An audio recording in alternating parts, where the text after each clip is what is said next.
Okay, so both of these teams were supposed to play each other yesterday, and that didn't happen. They also were supposed to play today against other teams. Vancouver was supposed to play the Coyotes, Toronto was supposed to play Seattle, but because of the protocols and everything that has gone down with the virus, those games are also cancelled, so why not make a video about both of these teams and a very similar rumor that has sparked up between the two, as suggested by different NHL insiders. So, we're talking about the Vancouver Canucks here today, we're also talking about the Toronto Maple Leafs, and we're going over a similar name that might just be on the radar for either of these clubs. Now, he is probably the most popular and most talked about, probably most valuable too, market piece right now. Ever since Jack Eichel got taken off the trade block, you could say there are some other names over there too. Okay, Phil Kessel is likely to get moved, Tarasenko likely to get moved as well sometime in the future. There are a few names, but when it comes to the absolute pinnacle of talent that is apparent on the trade market right now, Jakob Chychrun is probably your guy at the top of the food chain. Arizona Coyotes defenseman, 23 years old, 6'2", 209, a left-handed guy, making $4.6 million a season till 2024-2025. And as we have noted throughout the past few weeks, he has been struggling this season after being the top goal guy amongst all defensemen last year with 41 points in 56 games. This season, Chychrun has 7 points in 26 games played. 2 of those points are indeed goals, which is a fairly significant drop-off from his marker of 18 goals last year, which, as we said, led the entire NHL defensive class. However, at the end of the day, Chychrun is playing on a bad team. He is a minus 29. He is not doing all too well in Arizona. Nobody really is, aside from Shane Gostisbehere and Clayton Keller. And when it comes to the talent and the ceiling and what Chychrun could be at the NHL level, there is no doubt in my mind. This guy could be a top 2 defenseman on most NHL teams, should he actually be used properly and actually have a good surrounding cast. Not to say that he is a guy that needs to get carried, but it's just a lot easier to do well when you're playing with players that are actually doing well too, unlike the Arizona Coyotes where they're all kind of doing pretty poorly and the team itself is not really a great one.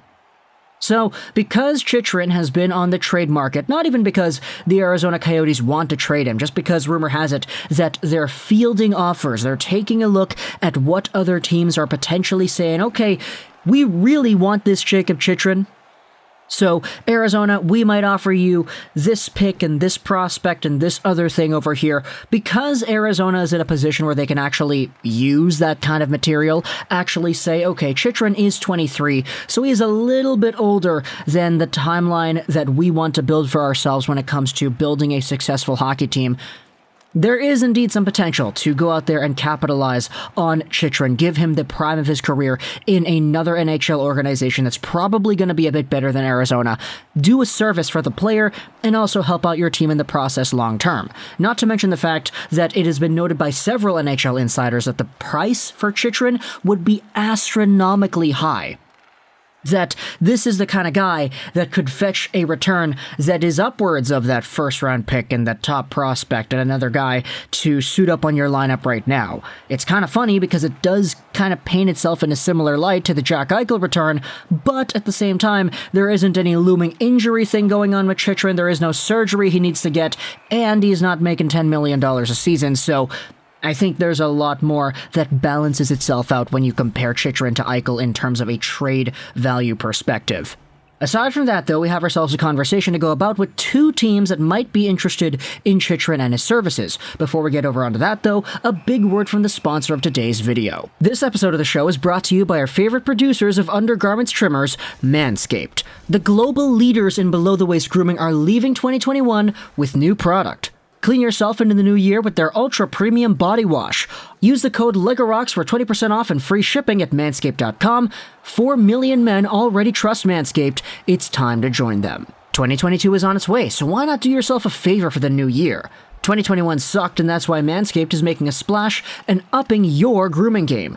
Their signature Lawnmower 4.0 is here to take down every hair in its path. Their signature performance package also includes the liquid formulations, ear and nose hair trimmer, boxer briefs, and a travel bag. Stay confident after your shave too with the Manscaped Refined Cologne, and hey, while you're in the shower, stay clean with the Ultra Premium Body Wash too. There's a boatload of new product on Manscaped. Go ahead, check it out, and use code LEGOROCKS to get 20% off and free shipping. Treat yourself this year with Manscaped like 4 million men already have. So as we noted in the intro of this video, we're talking about Toronto, we're talking about Vancouver, and for two very specific reasons as well.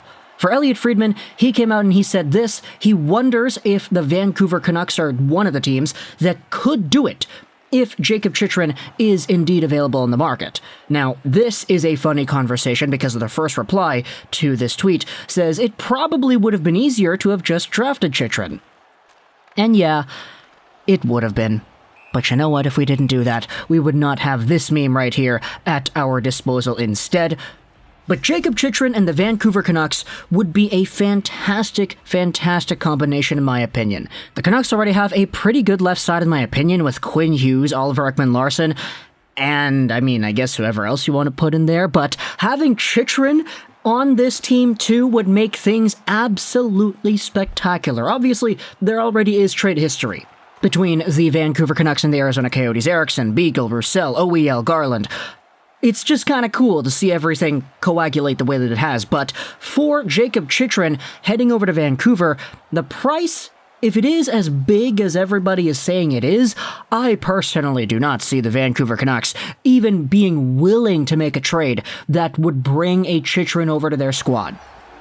It's not going to be one of those trades where you just throw in a Jack Rathbone and maybe a guy like, I don't know, everybody's saying Höglander, Rathbone in a first. I don't think that gets it done, to be honest, because this guy is so valuable and he could be a number one defenseman on any team that I just think it's not going to be enough. I get it, he's slumping this season, which may decrease his value, but if he plays to the best of his ability, which is literally the top goal guy amongst all defensemen in the league, at the cap hit he is at till the amount of time that his contract goes for, this is not really a guy that goes for anything less than a significant haul. Which is why, when you go over to another team that is being speculated to having an interest in this player, let's go over on the Sportsnet 590, where Nick Kypreos and Justin Bourne discussed recent speculation suggesting the Arizona Coyotes could be gauging the trade market for Chychrun, noting that the 23-year-old defenseman's affordable contract and goal-scoring ability. Kypreos said the Toronto Maple Leafs are among clubs with an interest in the big-minute blue liner. This article is Spectre's Hockey from yesterday, so go ahead and check that out if you want to read it. But Kypreos believes Chychrun could fetch 4 pieces for the Coyotes. He pointed out that was the cost the Vegas Golden Knights had to give up when they landed Jack Eichel, a player in Tuch, a prospect in Krebs, and 2 draft picks to the Sabres. Kypreos believes that could probably be the ballpark of what a Chychrun could demand on the market. And according to his word, Toronto is indeed involved in these discussions. Now, for Toronto, this is kind of what you need, right? Good players, cheap contracts, guys who are a lot better than the dollar amounts attached to their names. It's just the argument that I gave for Vancouver not really being a super good candidate in these trade discussions doesn't really apply here to Toronto. They have themselves a good amount of depth on their roster that I could say they probably could give up. They have some good prospects in the system, and even though they've already traded away a significant amount of picks and Patrick Marleau and Nick Foligno and all that stuff, they still do have a good amount of picks if they wanted to go out there and do everything. Sure, they're missing out on their 3rd, 4th, 5th, and 6th from this year, but next season and the year after that, they have their 1st and their 2nds and their 3rds, and let's be real. If you're trading for Chychrun, you're not really going to include your 4ths or your 5ths or your 6ths anyway, so who knows if a Rodion Amirov or another roster player or whatever is enough to get it done alongside of a 1st and a 2nd. But for Toronto, if you're really going to go out there and say, darn it, man, I really like Rodion Amirov, I really like Nick Robertson, I really like Semyon Dragachintsev, I really like William Villeneuve, the time to win is now for Toronto. Everybody was talking about The Last Dance and everything regarding the Michael Jordan Bulls, which I still believe is kind of ludicrous, but this is the time. If you're going to go out there and say, okay, we kind of need to go all in, do we wait 5 years and do that sometime when Matthews is in his mid-20s, or do we do this now, when everybody that we have on this team is guaranteed to being on this team right now? We don't have that uncertainty that does present itself next season and the year after that.